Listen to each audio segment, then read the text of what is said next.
Sorry. Thanks. All right. Good evening, everyone. Welcome to the Winnetka Village Council regular virtual meeting for September 1st, 2020.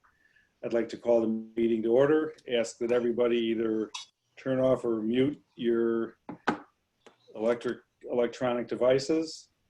And I guess, there's a note here to please mute your microphone when you're not speaking to improve the sound quality of the meeting. Right, Kristen? That's correct. See, she muted. Okay, we'll start off with the Pledge of Allegiance, and I've asked Trustee Coladarchi to lead us in that. Sure, no problem. Okay.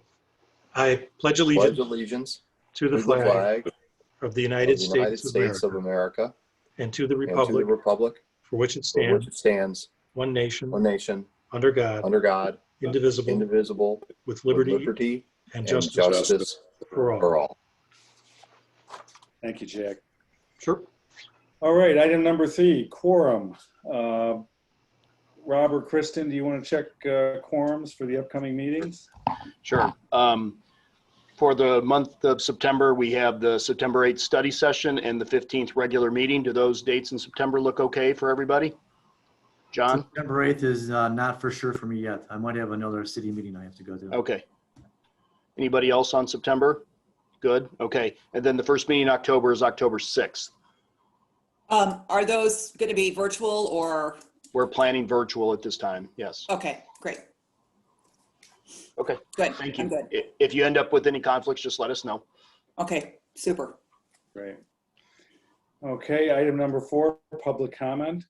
This is the time of the evening when members of the public can address council on any item that is not on the agenda.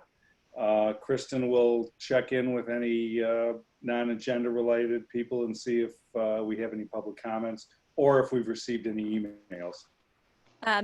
President Rintz, we've received no email public comment, and the members of the audience present are here to speak on an agenda item. So Great. there's no public comment. Thank you. Then there's no public comment. Okay, item number 5, reports. We'll start off with the trustees, and I'll start with Penny, with you. Any report?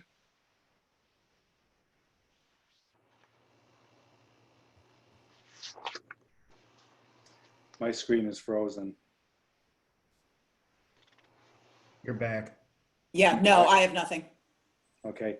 Rob? I'm good. Nothing today. Great. John? No report.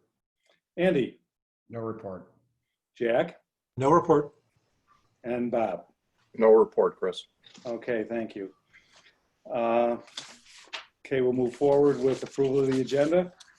Does any trustee wish to remove an item on the consent agenda for a separate vote?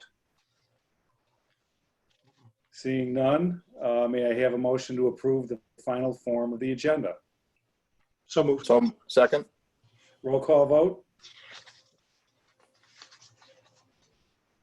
You're muted, Rob. All right. There we go. Trustee Kripe? Yes. Yes. Okay. Trustee Dearborn? Yes. Trustee Apatow? Yes. Trustee Lampier? Yes, Trustee Coladarchi? Yes. Trustee Swerk? Yes. Great, that motion carries. Thank you. Item 7, consent agenda. I will ask the village clerk to read the items on the consent agenda. Thank you. Approval of the Village Council meeting minutes for August 4th, 2020, regular virtual meeting, and August 11th, 2020, virtual study session minutes. Approval of the warrant list dated August 14th through the 27th, 2020, in the amount of $1,933,402.29, and resolution number R57, 2020, Streetscape Phase 1 and 2, change order number 1 for adoption. Thank you, Rob.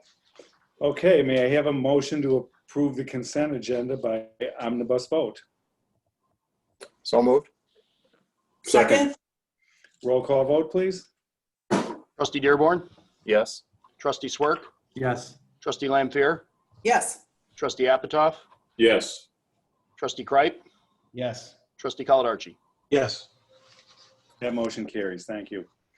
Okay, ordinances, item 8, ordinances and resolution. Before we get going, I just want to remind everybody, I had a couple people grab me over the past week and mention that they're having a hard time following the council meeting when they're watching it after we do it. I guess, I'm not sure if it looks different, Rob or Kristen, when we post it than what we see, but one thing was kind of clear is that they were having a hard time following our process. So I want to just remind everybody that the way this should work when we're contemplating items that we're voting on is first we'll have the presentation, then we'll ask questions of the presenter, then we'll go to public comment and get that. And then after that, we'll move forward with any comments, deliberation, and subsequently whether we vote or not. So let's just keep that in mind so we can be a little bit more orderly and maybe help people follow what we're trying to do a little bit easier. So, okay, what the first item is item A, resolution number R50-2020, shared principles. This is up for adoption. The subject resolution outlines principles designed to foster trust between law enforcement agencies and the communities they serve. And here to review this is our police chief, Mark Hornstein. Mark? Good evening, President Rintz and council members. Don't know if, can you guys see me okay? Because I can't see myself on the screen right now. You need cannot to see share you. your video, Mark. Okay. Whoop. The one that looks like the video camera. There you Oh, go. there we are. There he is. Okay. We'll try this again. Good evening, President Rintz and council. Good Nice to evening. Good Nice to evening. Nice to see everyone in a virtual environment. So with regard to this item on the agenda, how this came about is I'm a member of the Illinois Association of Chiefs of Police.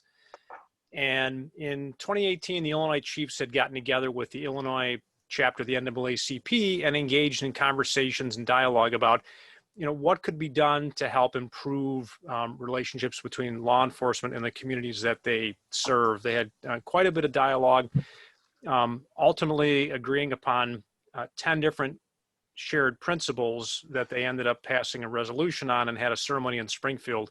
And this was in March of 2018. So last year when I had attended a conference, I was at a presentation where I got to understand and learn more about this dialogue that occurred and the principles that they adopted and agreed upon. So the more I heard about it, the more it intrigued me, the more I wanted to wrestle with this and bring it back to my police department and talk about it with my staff internally. I looked at what the principles were.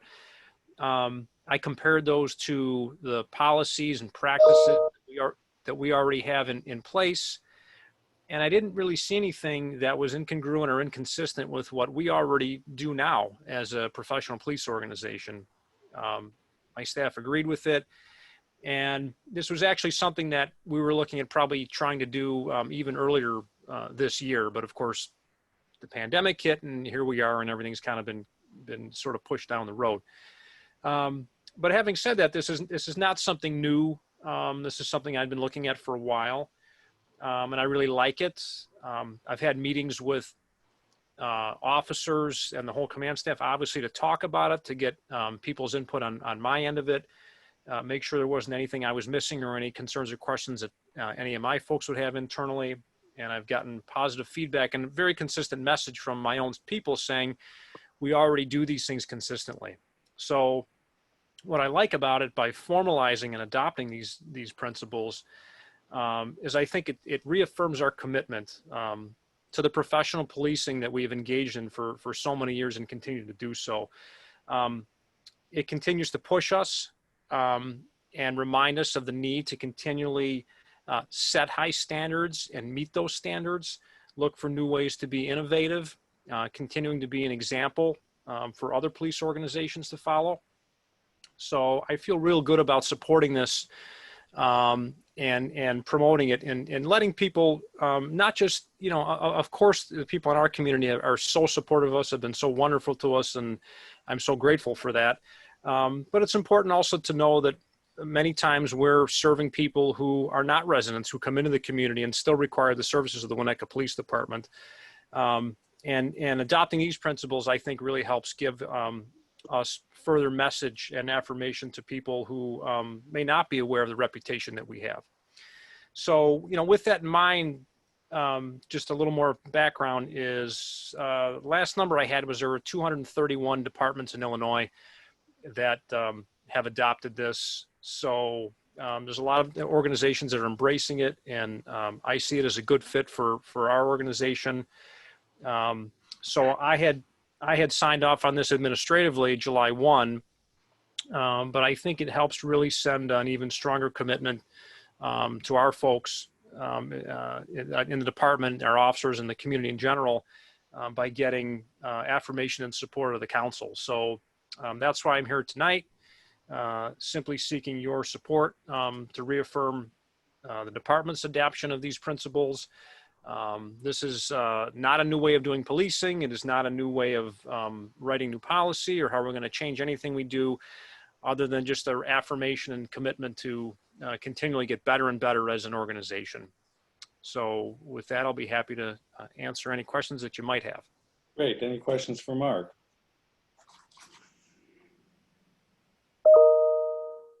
I don't see any questions. Questions? All right, Kristen, is there any public comment on this item? There is no public comment. Awesome. Okay, excuse me. Okay, we'll move forward to deliberations. Any thoughts, comments, issues, questions? Rob? Yeah, I've gotten a few calls from people and just trying to understand this better because,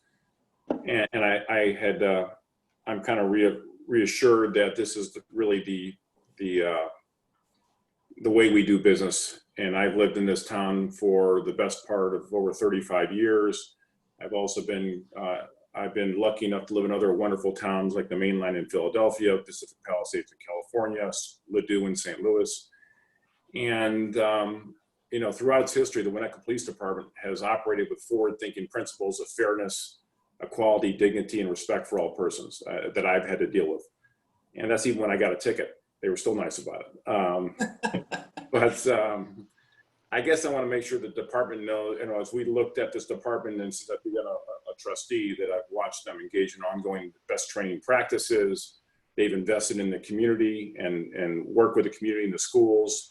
And in turn, the community really wants to work with them. And I think it's a really good relationship and a healthy relationship. It's the way it should be. And I give a lot of credit to Chief and to the others and to the community that supports them.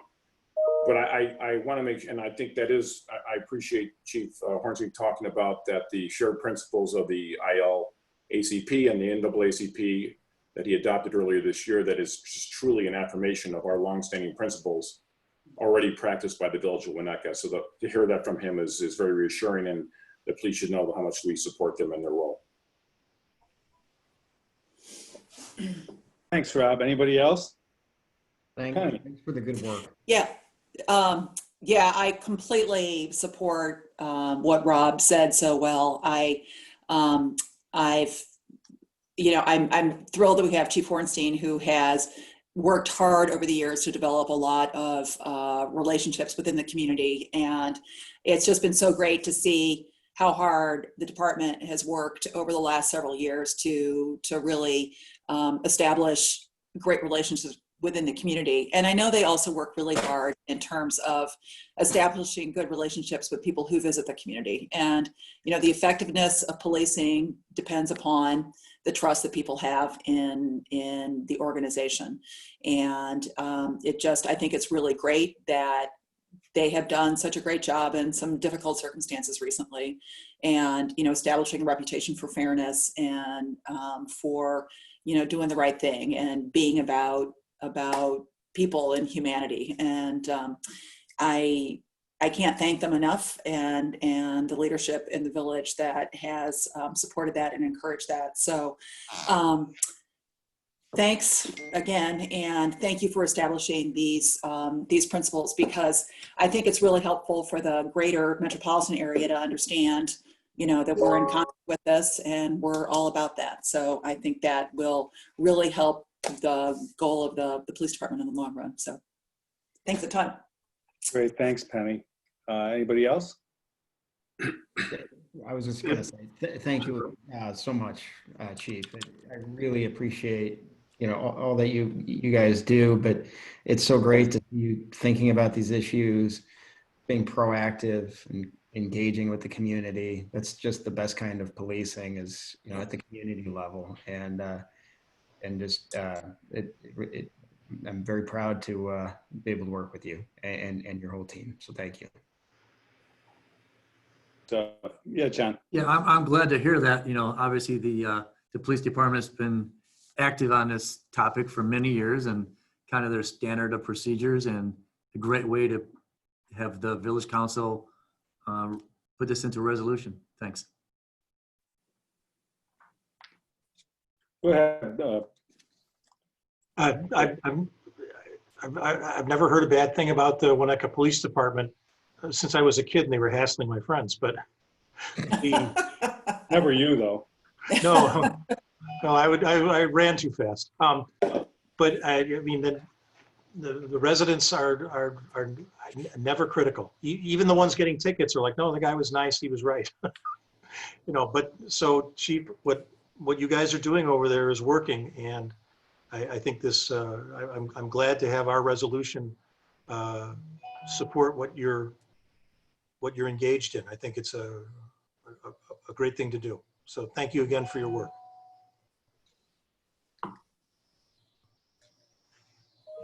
Okay. Any other comments, questions? Hearing none, I will move forward and ask for a motion to adopt resolution number R50, 2020. So moved. Second? Roll call vote. Trustee Kripe, Yes. trustee Lampier, Yes. trustee Apatow, Yes. trustee Dearborn, Yes. trustee Swerk, Yes. trustee Caladarchi. Yes. That motion carries. Mark, thank you so much for your time, Thank you, your Chief. service. Thanks, Chief. You look great on Zoom. It's good to see you. Hope you had a nice weekend too. Thanks, Chief. Thanks, Chief. Thank you all for your support. It really does mean a lot to us, and I'm gonna look forward to sharing all your comments tomorrow with the rest of my staff. Thanks again. Please do. Thanks a ton. Thanks. Okay, moving forward, resolution number R58. Now, how did we jump from 50 to 58, Rob? Just out of curiosity. Sometimes these numbers get assigned in advance, so. Okay. Resolution number R58, 2020. We've been resolving a lot of things this year, it looks like. Approving an intergovernmental agreement with Cook County CARES funding, and this is up for adoption. The village has incurred unforeseen expenses in responding to the COVID-19 pandemic. To be eligible for federal relief funding that has been allocated to Cook County, the village must first approve an intergovernmental agreement outlining the terms and conditions for municipalities to administer such funds. And here to review is Finance Director Tim Slough. Tim? Good evening. The Coronavirus Aid, Relief, and Economic Security Act was passed by Congress and signed into law on March 27th and provides for payments to state, local, and tribal governments through the reestablishment of the $150 billion Coronavirus Relief Fund. Cook County's portion of this fund is $429 million, of which they are allocating $51 million to municipalities within the county. The village's portion of this allocation is $94,966.73. And in order to access these funds, the village must have incurred eligible expenses and submit an application to county for reimbursement. And the first step of that application process is to complete the intergovernmental agreement with the county, which has been prepared and presented for your approval tonight. Thank you. Great. Okay. Any questions for Tim? So Tim, Chris, quick question. So we're allocated, I saw the formula for the allocation and so on and so forth, and it looks like it sort of matches up with our expenses. Is that just sort of happenstance that they match up? Yeah, there is a formula that the county used to provide the allocation, and the accumulated expenses that we've received so far is a little short of the total allocation for our hard expenses. But the application is for expenses through the end of the year too. So there's projected expenses that we have not yet incurred as well. So we should get to that full allocation. So you have to Okay. prove up, Tim? I'm sorry, Bob. No, that's, I'm done. Tim, do you have to actually prove up expenses, or is this allocation just the firm 94,966? No, you have to prove up expenses to get reimbursement. So we have to show that we actually spent this money and provide documentation with our application along with the intergovernmental agreement to be able to get reimbursed for the expenses incurred. Right. So Tim, hypothetically, if we had 130,000 of expenses, there's no appeal for more funds. It's just this formula.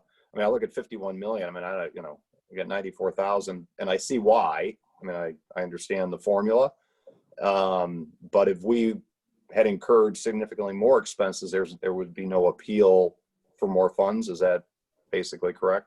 Yeah, in absence of any additional funding provided by the government or decision by the county to take a larger portion of their allocation and dedicate that to the area villages, this would be the maximum that we could get for this particular funding source.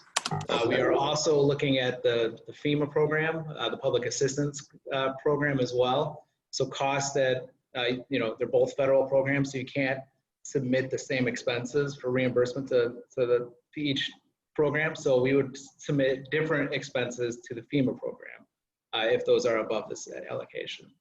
And there's certain other expenses that may or may not be included. So we're, looking at every eligible expense that we can find to match up to these funds. So.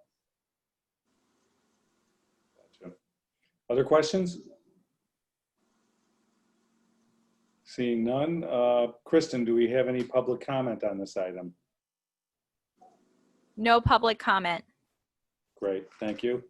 Okay, any last thoughts or discussion? I will say that I've been a bit of a pain with Tim and Rob. A lot of this stuff comes through the governmental associations, and I've been pestering them to stay up on this stuff, so we made sure we got our piece. And while 94,000 isn't a big amount, I mean, Hey, I don't think it's anything to turn our nose up at either. So. exactly. Given the state of Illinois and the way things work both in the state and in Cook County, I'm just glad we got something out of the deal. So good work, you guys, for staying with us. Okay, that being said, may I have a motion to adopt ordinance number R58, 2020? So moved. So moved. Second? Roll call vote? Trustee Caladarchi, Yes. trustee Kripe, Yes. trustee Lampier, Yes. trustee Apatow, Yes. trustee Swerk, Yes. trustee Dearborn. Yes. Motion carries. Thank you. Thanks a lot, Tim. We'll see you in a few minutes. Thank you. Okay, we're moving forward. Resolution number R55, 2020. North Shore Country Day School temporary tent approvals. This is another request to use temporary tents for extra classroom space during the COVID-19 pandemic. The process for installing the tents has been previously approved by council. Here to review is Community Development Director David Schoen. David? Yes, just very quickly, North Shore Country Day School would like to install, or they have installed tents, which the village manager was able to approve for up to 28 days. The school is requesting to have them up for longer than that this fall, and then again, if necessary, next spring. That requires village council approval, and that's what you have on your agenda. Representatives from the school are here to answer any questions you may have. Great. Would anybody from the applicant from North Shore, would you like to share anything with us or add anything to David's report? Good evening, everyone. I'm Tom Flemma. I'm the head of school at North Shore. I think the documentation is very thorough. But like all of our fellow schools in the village, we're working hard to get kids back in school, but do it safely. And outdoor classes are a part of our overall plan. So we appreciate all the help that we've gotten from Rob and from David and from the fire and police departments so far. Thanks. Great, thanks, Tom. All right, any questions? Penny, go ahead. Yeah. Hey, Tom. Hi, Penny. How are you? First of all, what is the bird behind you on your poster? It's actually a duck and there's a long story behind that. It's a print by Owen Grommy, who's one of my favorite naturalists and a Wisconsin tradition. We'll have to meet another time and have over a cup of coffee and talk about it anyway. It looks like it might go well with the decor behind you, actually. Yeah, exactly. So we could strike up a deal. It sort of looks like a bird I saw today. Anyway, but the question I do have is, obviously things are moving and changing, and I just looking at your application relative to what came in from Winnetka Public Schools. If, by any, is this going to be enough? Do you think you might need more tenting to serve the needs of the kids as, just as things unfold this fall? It's possible, but we don't anticipate that we would need a whole lot more in terms of classroom space. The only possibility that we might have is some, I guess, corridor tenting, where as the weather gets a little bit worse, we're getting better and better each day of lining the kids up in a socially distanced way and checking them before they come into school. But the way we have our plan devised is that we actually have sufficient indoor space that is sufficiently ventilated that we could hold all of our classes inside if we needed to. It's just the extra ability for kids to take mask breaks, for teachers to be outside. Like yesterday, the first day, the tents were busy. But we don't, Cindy could speak, but I don't think we anticipate much more. Okay, I just want to make sure that you guys have sufficient, obviously we can go back and improve more if we need to, but I just want to make sure you guys have sufficient capacity, I guess. Good. I believe we do. Great. Hey, Tom, just a quick one. On Exhibit A, I'm trying to figure out where the tents are. Are they the white squares within the building? Let me pull the document back up here. I have it on a different tab. Cindy, do you know? I don't have that in front of me. Hi, it's Cindy Hooper, and I am the Director of Operations at North Shore. Our tents, we have one currently located on our field hockey field in front of our lower school building, and then we have two tents tucked between our upper school building and our MAC gym on what we know is the quad on our campus, and those will help our middle and our upper school students. On page 54 of the board packet, they are indicated in the purples with the purple circles 1, 2, 3. Oh, I was looking at page 48. Sorry about that. Oh yeah, okay. Thank you. Thank you. Others? Seeing none. Kristen, is there any public comment related to this item? Muted, Kristen. We do have a new member of the audience who joined us. I'm now recognizing Mr. Mark Hecht. I'm going to press allow you to talk. Hi, Mark. Are you interested in commenting on the North Shore Country Day School? I don't know. Thank you for calling on me, but I will defer to your expertise. I have no comment to make. Great. Thank you. All right, we'll bring it back. Any comments or other discussion required on this item? Nope. I don't see any. All right, we'll move forward then. May I have a motion to adopt resolution number R55, 2020? So moved. So moved. Okay, is there a second? Second. Okay.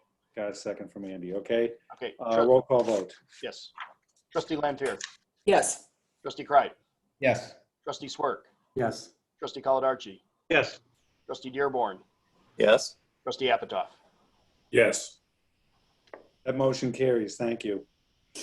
All right, moving forward, we'll move on Thank you to all. Thank you, new Tom. business. Thanks, guys. See you later, Tom. Good seeing you. Have a good night, everyone. Thank you. You too. Thank Thank you. Bye-bye.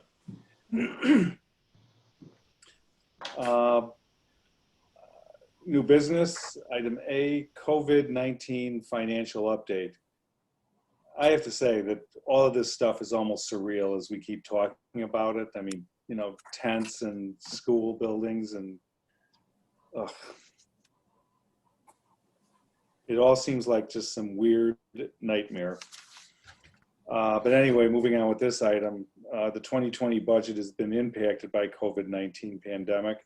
Village staff is closely monitoring extra expenditures and reductions in revenue associated with the pandemic. And tonight, we'll hear an updated financial forecast for the remainder of the year. You guys remember Tim brought us some stuff back in the during May, I think it was. Kind of made some projections, so he's here to kind of fine tune things and tell us where he's at. Tim, take it away. Thank you. Kristen, did you want to start the slide presentation? Oh, we have a PowerPoint? It's a lot shorter than last time, President Rentz, I assure you. Sure. It's about 20% shorter.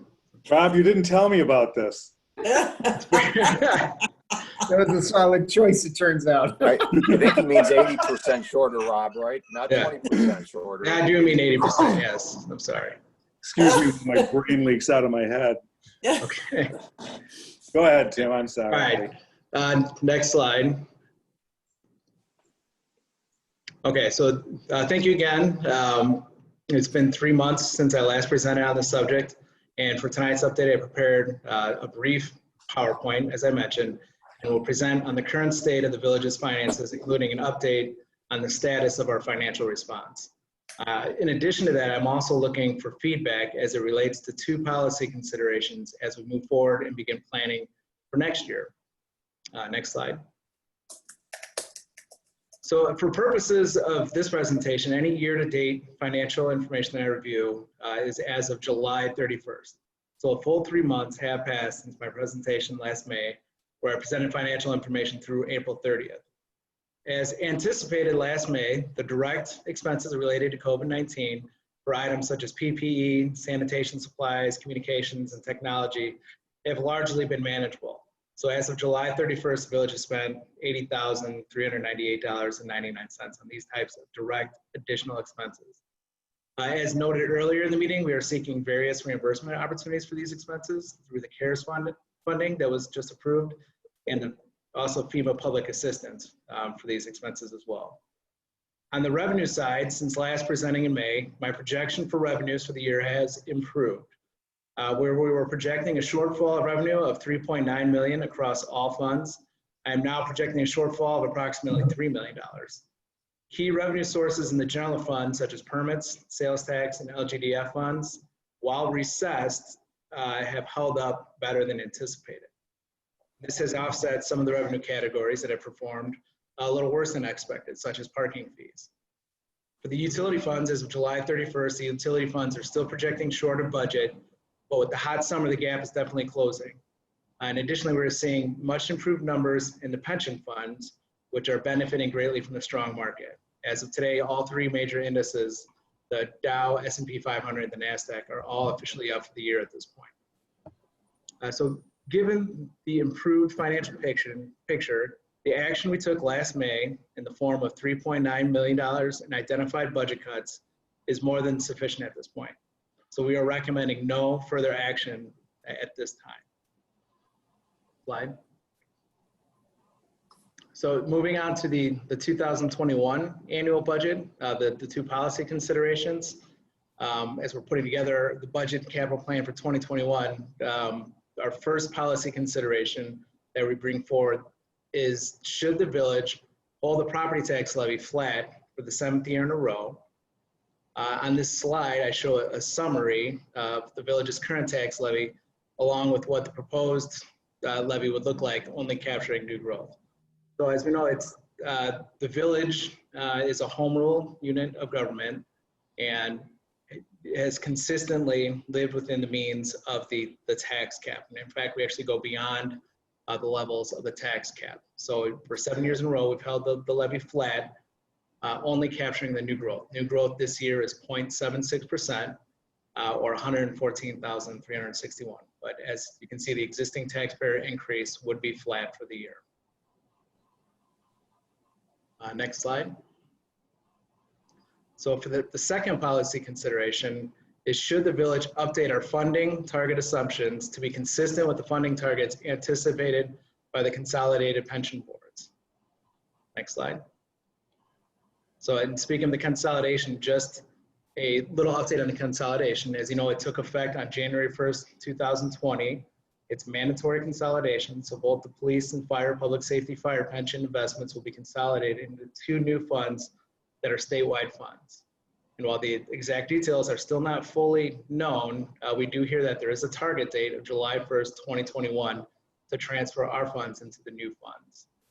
The new funds will have, at that point, sole discretion regarding the actuarial assumptions, including assumed rates of return, amortization periods, and funding targets. Next slide. So what we've heard through the Illinois Municipal League and other sources is that both funds intend to match the state statute and utilize a funding target of 90% funded by 2040. So as you can see on the slide, our current village assumptions were, more aggressive or more conservative, if you will, compared to the state statute or the law. So our funding target is currently 100% funded by 2035 at an assumed rate of return of 6.25%. When the funds consolidate and they do an actuary study on the consolidated funds, what we're told is that the funding target that will be used will match the state statute, which will be 90% funded by 2040. At this time, the assumed rate of return is not specified. And next slide. So given that information, we put together a series of funding alternatives, of 5 different funding alternatives, and their impact, these utilizing the different assumptions would have on the tax requirements for the pension funds.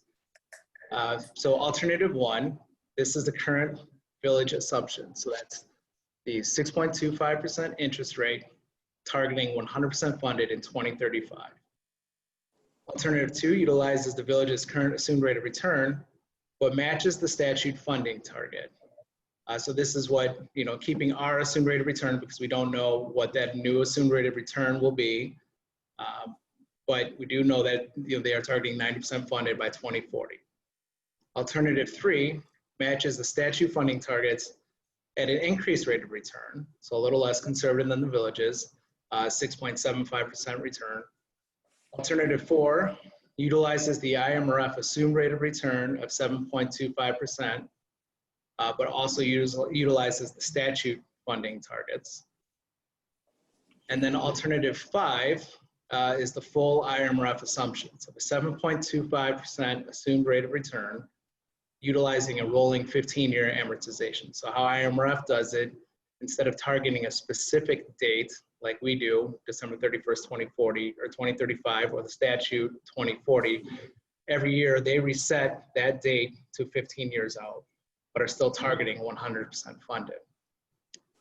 So these are our 5 different alternatives. If you look at the different tax levy requirements, you can see that just how big of a difference that could make into the village's property tax levy. So utilizing our current funding assumptions, these are the assumptions that were built into the actuary study that was performed on January 1st, 2020, and these are actually the bases for both the police and the fire pensions recommended levies.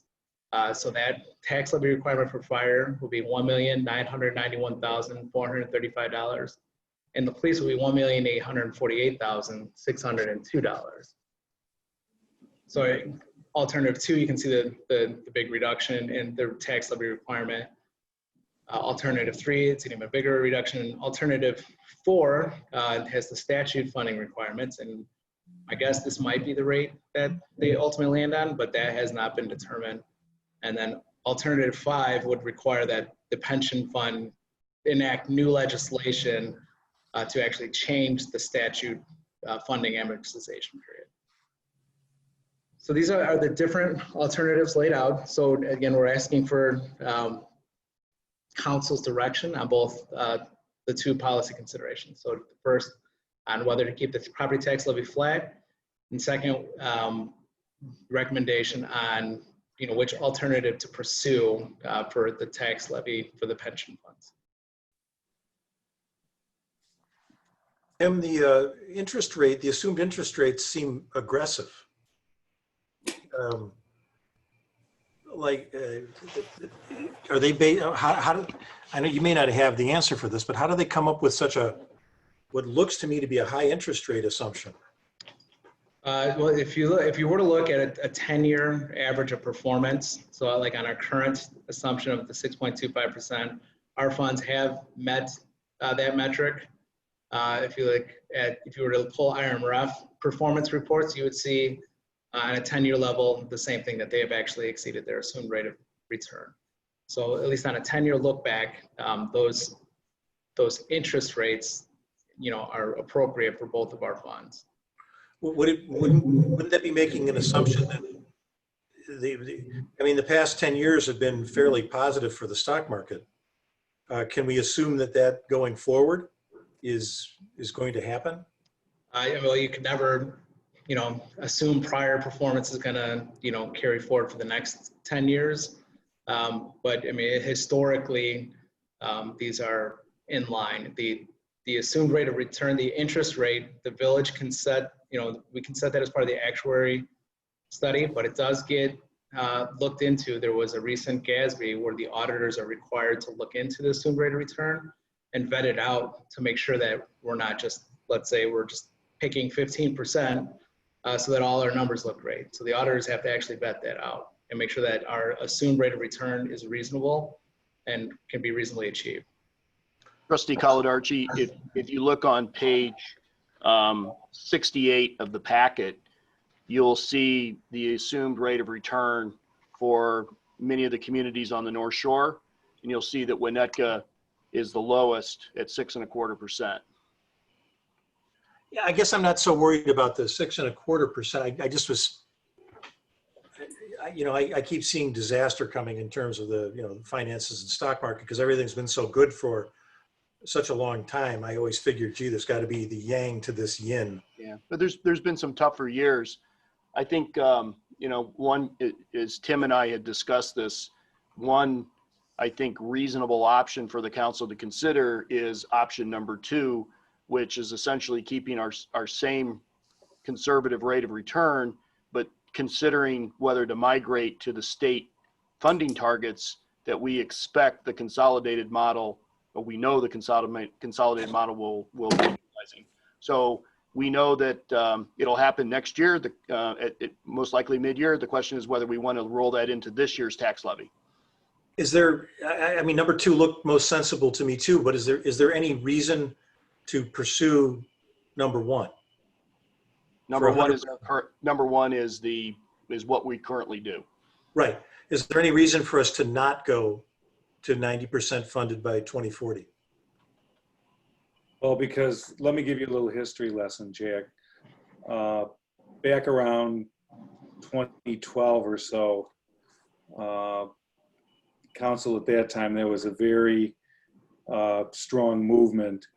Actually, there were several trustees lobbying to use our reserves to completely pay down our unpaid liability or our unfunded liability at that point in time, to just pay it down to 0. And so part of what the compromise was in this case was not a lot of people could see the sense in just taking money out of reserves and just paying down the pension liabilities, because we would be the only one in the state in that condition. And if the rules changed or the laws changed, we would be a significant outlier in that case. So what council came up with was, okay, in deference to those that want to just pay it all off and make it go away, let's shorten the time period, get ultra conservative, and go to 100% funding. And so that's kind of where things have been since I don't know, Rob, what, 2012, 2013? That's correct, about 2012. Yeah. So there was just a real heavy push to be uber conservative at that point in time. And now that we're consolidating, again, I mean, we've already been an outlier by being the lowest rate of return, and I still think that's a good idea because, you know, we refuse to stick our head in the sand about the condition of the markets. Right. And I'd love to hear from Bob on that piece, but you know, now that we're moving to this group funded operation, the question is, do we want to be an outlier with respect to this group for the next couple of years, or do we want to start to fall in line so we can take advantage of some of the, I guess I wouldn't call it savings, but the Allocation necessary. yeah, so that we can then have that money to potentially use, and this is a budgeting discussion when we get to it, but it takes the pressure off any potential desire to maintain a flat levy for the coming year. So, and Bob, I'd love you to weigh in here a little bit if you would, just. Okay, sure, yeah, and you know, this, we can get on a soapbox here on this whole issue, but you know, I personally had favored, I kind of liked the conservative position we had. Jack, it's really not an interest rate that they're talking about there, and I know what you're saying because rates are so low. It's really an assumed rate of return over multi-year periods and so on. So, you know, up until a few years ago, there was, I think the city of Chicago was well over 8%, and that's a way to, frankly, keep their pension contributions down. And because if you assume a higher rate of return, you have to put less into it. And so when you look at the returns, it's really, you move this around, you move the date that you're going to be fully funded, you move the mortality rate, et cetera. And it's all about just how much you're going to put in the pension funds. And so the village, correctly, as Chris said, you know, was pretty conservative, you know, to be fully funded by 2035, assuming 6.25% return, the lowest in the area, was really, I think, putting, you know, the village of Winnetka and its conservative financial way of life, it was very consistent. But now I'll get on the soapbox. Now that they're going to consolidate, and state of Illinois, frankly, will control what happens going forward. Personally, I don't have the, you know, the full faith that something won't change down the road and that our nicely funded plan might be used to subsidize others. They say it won't, but so I think getting in line with what we know, and that is going to the 2040 funding date. And if they set a 7.25% return or 7% next year, we'll go to that too. And we'll just play ball with everyone else. And I don't think it's not like we are diminishing our commitment to the pension funds. We're not. We're still obligated, you know, to fund these pensions, which we always will. It's just a matter of when you fund them and how you fund them. And so, you know, I think that number 2 is a good way to go. I was going to ask Tim, since we're kind of in a Q&A period here. Go ahead, Bob. Okay. I was going to ask Tim, in your review and the recommendation by staff, and I just want to make sure I understand that if council concurs, staff proposed that any annual savings be allocated to capital funding needs, which can be determined, adjusted, and allocated each fiscal year. So what I'm reading there, I know Rob is nodding in agreement. What I'm reading is that we're not going to take these savings and apply them. I mean, money's fungible. I get that. It's all one big budget. I get that. But we're not going to apply them to payroll increases or whatever. Each year we'll say, gee, this is what our funding would have been. We're saving that much. We'll allocate that to capital. I mean, that's kind of what I'm understanding here, which provides, I think, some good fiscal policy. If we adhere to that and we remember, and it's part of the annual budgeting process, and that's not sort of forgotten down the road. But you know, if I had my druthers, I wouldn't have consolidated. I mean, I think we were on a great path. Frankly, the IMRF, it's a good fund, but the assumed rate of return is higher, which makes their numbers look better. They were able to invest more aggressively. You know, our fund had constraints on what we can invest in equity or other risky assets. And so I don't, you know, the basis of increased returns, you know, sort of being guaranteed because of this new system or whatever, I will see. But we're in the sandbox with everyone else. And I think we should just get in line, you know, use this extra cash flow for capital as being proposed, and, you know, be part of the crowd. Did they ever define? Jack, let Penny jump in for a Sure, second. yeah, sorry. I have a quick question. The only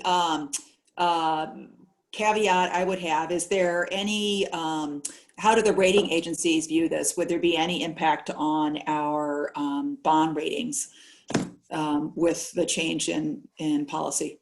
Good call. I would not anticipate that this would have any impact on our rating whatsoever. Yeah, Trustee Lanfear, if we were to, as Tim said, take the assumed rate of return beyond what is reasonable or what could be reasonably expected to be achieved, and or you know, try to get cute with the statute, then I think it would have an impact. But that's not what's. Okay. I mean, I just, you know, our triple, you know, our rating has been so great, and we're probably going to need it. So I just want to make sure that we're doing all we can to protect that. Yeah, so, I think it would be in good standing. Good. Also, for the record, Penny and Chris, you had sent this on, and, you know, there was, you know, the idea floated of actually extending the funding date. What was it, Chris, from 2040 to 2050? Correct. I mean, this is like the ultimate kick the can down the road. I mean, that's all we're talking about here. And, you know, we could continue and be, you know, kind of hanging out there as the best, you know, the best around and so on. But it just something feels wrong about this. And so I think we should just get in line. Right. That makes sense. Hey, question. All the rules of this new funding with the state really hasn't been addressed yet, has it? I mean, I think it has. At some point, is the state just going to tell us how much we have to put in every year? Yeah, so how that's going to work is, first, you know, this just went into effect January 1st this year. So the first action was to formulate transition boards, and then formulate permanent boards, and then determine, you know, when the funds will be transferred, which they're targeting July 31st or July of 2021. And before they do that, the Illinois Department of Insurance, who regulates the pension funds, are going to conduct an audit of the investments, and they're going to come up with a certified investment list, which will be the amount that we need to transfer to the new funds. And then, yes, they'll be in charge of formulating any rules and regulations in terms of how to invest that, investment policies. They'll be governing the assumed rate of return, all the investment assumptions that would need to be made. So. Yeah, so I guess, bad deal. I mean, obviously it answered a lot of questions so far. So it makes there's no benefit to us to put more in this year than we need to. No. So is there a reason why we wouldn't use number 3? So the one thing that should be noted, when they do their actuary report, we, the Village of Winnetka, will still be assigned a funded percentage as a village. So if we do put more in or less, that will affect the village's funded percentage. So I don't want to, you know, put a false expectation that we could do the lowest one and then we're going to be lumped in together with this broad investment pool, and it's the investment pool that'll have the funded percentage. We're still going to have a funded percentage, but they're going to be, you know, telling us based on the actuary study, okay, this is how much you need to fund next year and the year after that. So to be in line with them, we could always choose to fund more if, you know, it turns out that that funded percentage is lower than we want to see it. But I don't know how much options we will have to fund less. You know, I don't think that'll be really a realistic option. John, I wanted to add something, and this might be completely off base. So Tim and Rob slap me if I'm going in the wrong direction. You know, last year, a couple of municipalities ended up with AAA ratings that were, what's the term, Rob? Qualified? There was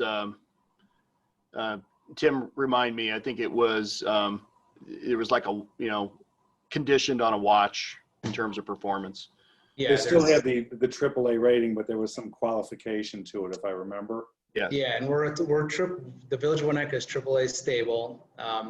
And there is, I don't remember the exact terminology, but there is a AAA, trending or watch, some kind of qualifier there. They're still technically AAA, but they could very well be, downgraded to AA within the next year or two.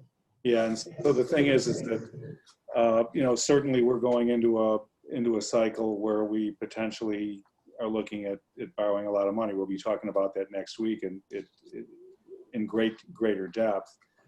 But, our bond rating is really important, and I would hate to do something to save a few extra bucks that could really affect our ability to put together the debt packages we need to get our bigger infrastructure needs met. So, I guess that's why, I don't know, and again, I'd love to hear the others. To me, the 6.25 still makes sense where we are today, because our audit.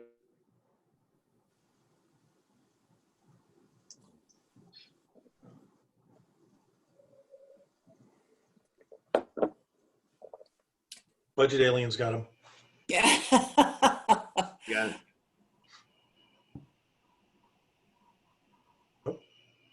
Chris, you back? Yeah. Oh, did you miss all that? Yeah, we missed. It was awesome. It was great. Cliff Note version? I love listening to myself. It's great. Anyway, never mind. I was just simply saying I'm worried about ending up with a qualifier if we start fiddling with a rate that is proven to earn us the highest possible rating we can get. It was much shorter the second time around. Nicely done.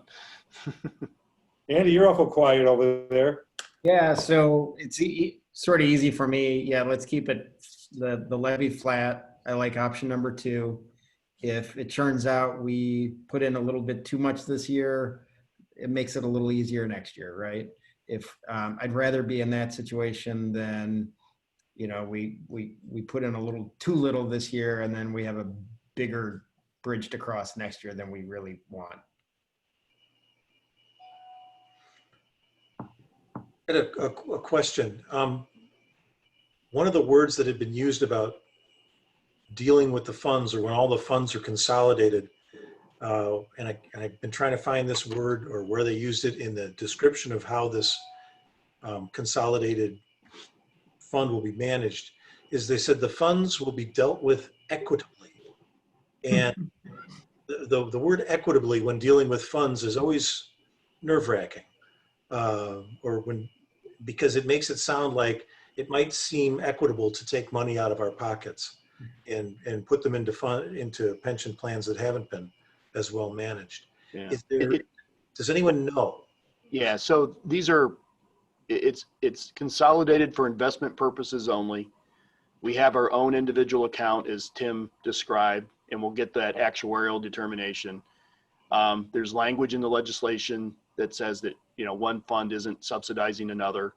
But with that said, that's what the legislation says. We'll have to watch, we're going to have to be the watchdogs to make sure that they follow the rules and, pay attention to their investment policies and how they go about administering it. So this is based upon the legislation and the assurances we've had from IML and our representatives in Springfield. This is not Winnetka's subsidizing somebody else. Yeah. And we've got to go with what the legislation says at this point. Yeah, the one thing that was very troubling about this whole thing is when they started to formulate the membership of the oversight board, and it ended up lopsided with union representation, which really doesn't give a lot of us much comfort. And Shocking. I know Bob was raising holy hell, and so was I when that topic came up. But regretfully, the Illinois Municipal League knuckled under on that and ended up falling in line and supporting it, which is really regretful because that does swing the investment, Right. decisions to the organized labor side of the table, which isn't really favorable for any of us, but it's done, and this is what we're stuck with. Yeah. Tim, remind me, I believe the legislation that the municipalities originally favored was a majority of the employers on the board, but it ended up being 50-50, if I remember correctly. But Yeah, I believe it was 50-50, and so there was a concession by the municipalities there, and then what the municipalities, the IML was able to claw back was that for certain types of votes, it would require a supermajority. for if they were to raise the interest, if the assumed rate of return would be too high, it would require a supermajority to get there. There are certain types of votes and that would require that supermajority. I think especially an incident like that. Right. So, okay, one thing I wanted to mention too, that you guys all received a memo that Bob wrote up earlier about potentially doing some refinancing, which is along the same, even though it's a different subject, it's in the same category here. And I wanted to make it clear that Bob looked at our existing bond structure for our stormwater bonds and recognized that there may be a potential savings to move forward and look at a refinance on those prior to our discussions on stormwater. I guess the guys at Village Hall ran a couple quick numbers. It looks like there could be some potentially significant savings.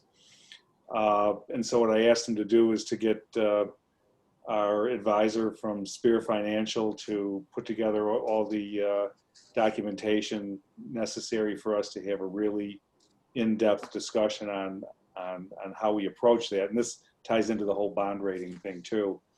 And hopefully we'll be able to look at a couple options that may end up saving the village significant money in the mid and long term, depending on how they're structured. So that'll be in your packet for next week, and that'll be our subject matter for next Tuesday.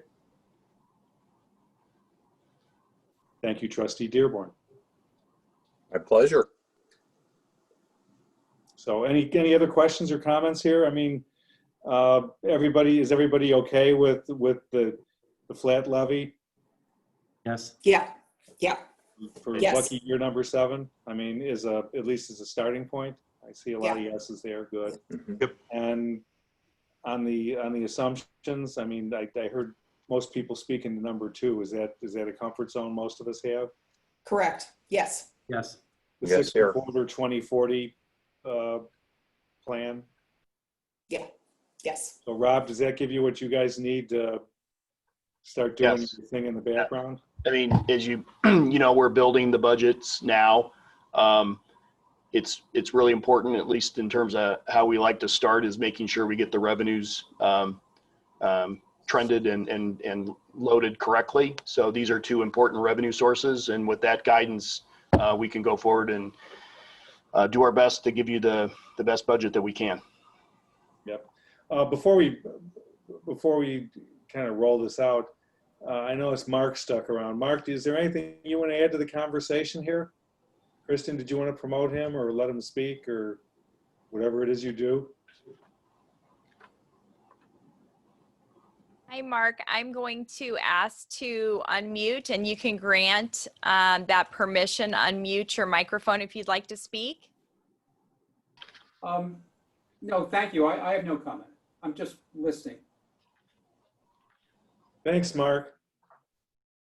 So, all right. Well, I think that, are we good with that? Is that a wrap on this item? It is. Okay. Great. Thank you. Good Thank you, Tim. conversation. Thank you. Thanks, Tim. Thank And there you. was no other public, right, Kristen? Just to make We sure. do have one person who joined us, President Rintz, Bill Cadigan. I will allow Bill to talk.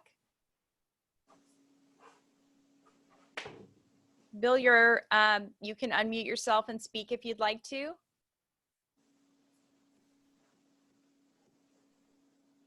Hi, Bill. Good evening. I don't have any comments, just listening in. Great.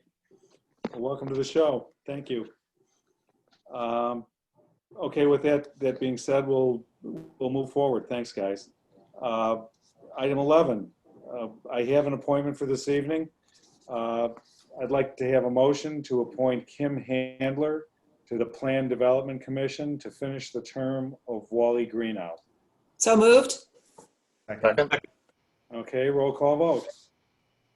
Trustee Lampier, Yes. trustee Dearborn, Yes. trustee Kripe, Yes. trustee Swerk, Yes. trustee Apatow, Yes. trustee Caladarchi. Yes. That motion carries. Thank you. Yeah, actually, the Plan Commission, this Plan Development Commission will be having their first meeting coming up fairly shortly, right, Rob? Correct. We don't have a date yet or anything? or- There is a date if you give me a minute while you move Well, on. that's okay. I mean, this is the first time this commission will meet as a commission and hear a case. So if you guys are interested, make sure to reach out to David and find out when it is, and you can sit in on the Zoom cast for that one as well. So, all right. Well, item number 12 is closed session, and we have none this evening. And finally, item 13, which is adjournment. May I have a motion to adjourn? So moved. Second. Second. All right, roll call vote. Trustee Dearborn, Yes. trustee Apatow, Yes. trustee Swerk, Yes. trustee Lampier, Yes. trustee Caladarchi, Yes. trustee Kripe. Yes. And Motion before you carried. all leave, the Plan Development Commission is tomorrow night. Oh, it's, Okay. thank you for letting us know. Okay. Gotta mention that. Yeah. We finished an hour and 50 minutes sooner than we did last week. So That away, congratulations, Chris. everybody. Good job. Thank you. I just want you all to notice that I'm wearing a turtleneck and a fleece. Wow.